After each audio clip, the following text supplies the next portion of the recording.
dibakar oleh seniornya yang bernama Moizamil atau berinisial dengan MI. Akibatnya korban mengalami luka bakar hingga hampir 80% dan saat ini korban dirawat secara intensif di Rumah Sakit Suetomo, Surabaya. Peristiwa pembakaran tersebut terjadi pada pertengahan bulan Agustus tahun 2022 ketika korban sedang tidur bersama teman lainnya. Pelaku langsung mengguyurkan ke badan korban, yaitu sebuah bensin pertalit, dan terjadilah peristiwa pembakaran tersebut. Baik, selanjutnya akan saya sampaikan bagaimana hal tersebut bisa terjadi. Tadi kan saudari Maria telah menjelaskan bahwa peristiwa ini terjadi pada tanggal pertengahan Agustus 2022. Nah, di sini Kasat Reskrim Polres Lembang AKP yang bernama Heri Dwi Utomo mengatakan awalnya pelaku sudah ada permasalahan pribadi sehingga pelaku itu langsung curiga bahwa yang melakukan adalah si korban, yaitu namanya Ahmad Mujtada dengan inisial AM. Di sini Heri juga menerangkan bahwa peristiwa tersebut itu terjadi pada hari Minggu, tepatnya pada tanggal 14 Agustus 2022. Saat itu MI, yaitu Mohil Zamil, itu bertugas sebagai keamanan darurat. Di sini dia itu ditugaskan untuk memeriksa kamar-kamar santri.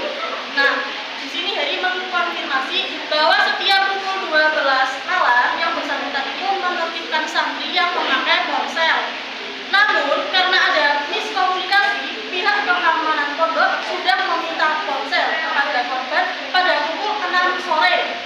Lalu, pada keesokan harinya, yaitu yang bertepatan pada hari Senin tanggal 15 Agustus 2022, MI, yaitu pelaku itu menemukan sampah puntung rokok di dalam kamarnya, dan dia itu curiga bahwa yang melakukan ini adalah si korban, yaitu Ahmad Mujtada. Nah, di sini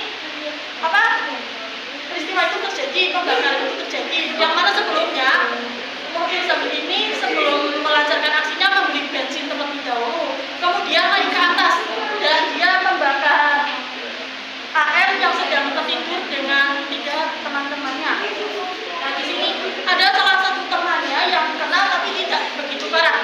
Singkat cerita, pada hari Selasa yang bertepatan pada tanggal 16 Agustus 2022 sekitar pukul 10 malam, pelaku ini, yaitu Mohil Zamil ini, berhasil diamankan di Jatirogo, tepatnya di Tuban. Selanjutnya akan disampaikan oleh saudari Ummu Salamah. Baik, terima kasih. Yang selanjutnya adalah bagaimana pendapat Anda tentang hal tersebut dan apa solusi yang Anda tawarkan. Menurut kami, kasus ini sangat melampaui batas, di mana sisi kemanusiaan seseorang dan sistem keamanan sebuah pondok pesantren patut dipertanyakan. Hanya karena masalah miskomunikasi, peristiwa naas ini terjadi di lingkungan pondok pesantren. Tidak hanya merugikan pihak korban, tetapi nama pondok pesantren itu tentu saja akan terkena imbas dari kasus ini. Hanya karena segelintir orang yang nekat dan gelap mata. Seharusnya peristiwa naas ini dapat dihindari jika pelaku mau membicarakan masalah tersebut dengan kepala dingin. Santri yang memiliki gambaran adab, etika, serta akhlak yang baik ini mulai tercoreng. Meskipun tidak semua santri berperilaku baik. Selain itu, menurut kami kasus ini juga tidak berperi kemanusiaan, sebab kasus tersebut termasuk dalam kekerasan fisik. Apalagi pelakunya adalah orang yang lama tinggal di pondok pesantren dan membuat korban mengalami luka bakar hingga 80%. Dari kejadian ini membuktikan bahwa tidak semua anak santri menginginkan akhlak yang baik. Yang seharusnya, jika ia memang santri, harus mencontohkan akhlak yang baik. Kemudian solusi yang dapat kami tawarkan yaitu sebaiknya lebih diperbaiki lagi kinerja pondok pesantren tersebut dengan harapan tidak terjadi lagi kasus serupa. Dalam artian pengawasan yang ada jangan semuanya berdasarkan sama seniornya semua, namun dalam pengawas sebenarnya juga dimiliki dan diawasi oleh pengasuh maupun pengurus pondok pesantren yang usianya jauh lebih dewasa dengan harapan mengaji dan ditertibkan. Pengasuh maupun pengurus pondok pesantren tersebut dapat bersama-sama dengan senior siapapun yang memiliki amanah menjaga keamanan dan ketertiban untuk bersama-sama membuat peraturan, misal aturan akan memberikan sanksi bagi yang tidak patuh. Misal 2 kali tidak patuh masih diberi peringatan, kalau sudah 3 kali bisa minta HP selama sebulan, dan lebih dari 3 kali maka sanksi HP akan dijual dan uang hasil penjualan masuk kas pondok. Itu pun dalam memberikan sanksi harus ada ikut serta dari pengasuh maupun pengurus pondok yang usianya lebih dewasa. Kasus ini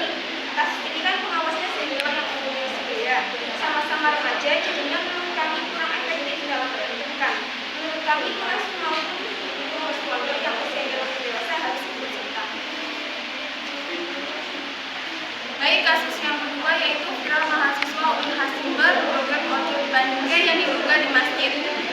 Apa yang diisukan beredar video viral memperlihatkan aksi mahasiswa Universitas Islam Negeri Kiai Haji Ahmad Siddiq di Jember berjoget-joget dan diduga di masjid. Menurut ketua panitia pelaksanaan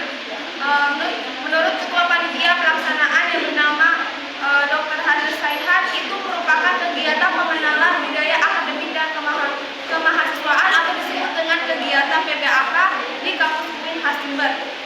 Soal isu aksi itu dilakukan di dalam masjid, dan dia menjelaskan bahwa sebenarnya itu adalah area bangunan yang memang rencananya akan diperuntukkan sebagai masjid, yang masjidnya itu bernama Sunan Kalijaga UIN Hasimber. Menurut keterangan yang disampaikan oleh forum, sedang tidak kondusif kala itu. Kemudian panitia segera bertugas melakukan pengondisian peserta. Selanjutnya adalah bagaimana hal tersebut bisa terjadi. Nah, di sini demam lagu ojo tibani disertai aksi berjoget ria merembet ke berbagai lapisan masyarakat, termasuk ke kampus UIN KHS Jember. Namun, aksi para mahasiswa dan mahasiswi di perguruan tinggi tersebut mengundang kontroversi karena diduga aksinya itu dilakukan di dalam masjid. Dugaan ini dikuatkan dengan bentuk bangunan dan kaligrafi khas masjid ini. Ketua pelaksana PBAK yang pertama DR Saihan membenarkan kegiatan tersebut itu terjadi di sela-sela PBAK yang digelar di PEVI UIN KHS Jember. Saihan tidak membenarkan aksi yang dilakukan itu di masjid kampus, tapi dia itu mengakui bahwa hal tersebut dilakukan di tempat yang mana tempat tersebut nantinya akan dibangun masjid. PBAK ini kan diselenggarakan pada jam 7 sampai 4 sore, dan di saat yang bersamaan panitia itu menginstruksikan supaya peserta itu jangan buka terlebih dahulu sebelum jam 4 sore. Nah, di sini kan juga jenuh sehingga pada saat itu disetelan musik. Kemudian yang selanjutnya, bagaimana pendapat Anda tentang hal tersebut dan apa solusi yang Anda tawarkan? Menurut kami kasus ini sangat tidak baik dan tidak mencerminkan sebagai mahasiswa UIN. Sebab di sini bercampur baur mahasiswa dan mahasiswa yang berjoget-joget bersama di dalam masjid. Yang seharusnya mereka tahu bahwa masjid merupakan tempat ibadah. Walaupun dikatakan di kasus tersebut bahwa bangunan tersebut menjadi bangunan masjid, alasan mereka dalam membenarkan kasus ini yaitu karena adanya kegiatan PBAK. Jika memang ini kegiatan PBAK, mengapa harus dibuat bangunan yang dimana bangunan tersebut akan dibangun sebuah masjid? Kenapa tidak dilakukan saja? Lebih ironisnya lagi, kenapa mahasiswa ini tidak joget?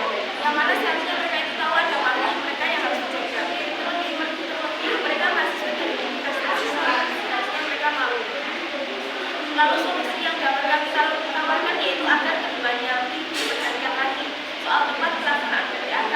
Misalnya dilakukan di lapangan saja untuk menghindari hal-hal yang tidak pantas untuk dilakukan seperti salah satu contohnya dalam kasus ini yaitu berjoget-joget di dalam bangunan masjid, yang dimana masjid tersebut dilakukan sebuah ayat Al-Quran, sholawat dan kalimat yang lainnya, bukan menyetelkan sebuah musik. Selain itu, menurut kami panitia pelaksanaan seharusnya bersiap dan memiliki planning untuk antisipasi hal-hal seperti ini, karena konteks kasus ini masih dalam hubungan kampus keagamaan dan masjid. Baik, itulah hasil riset tadi yang telah kami lakukan. Kurang lebihnya mohon maaf. Billahi fi sabilillah, fastabiqul khairat. Wassalamualaikum warahmatullahi wabarakatuh.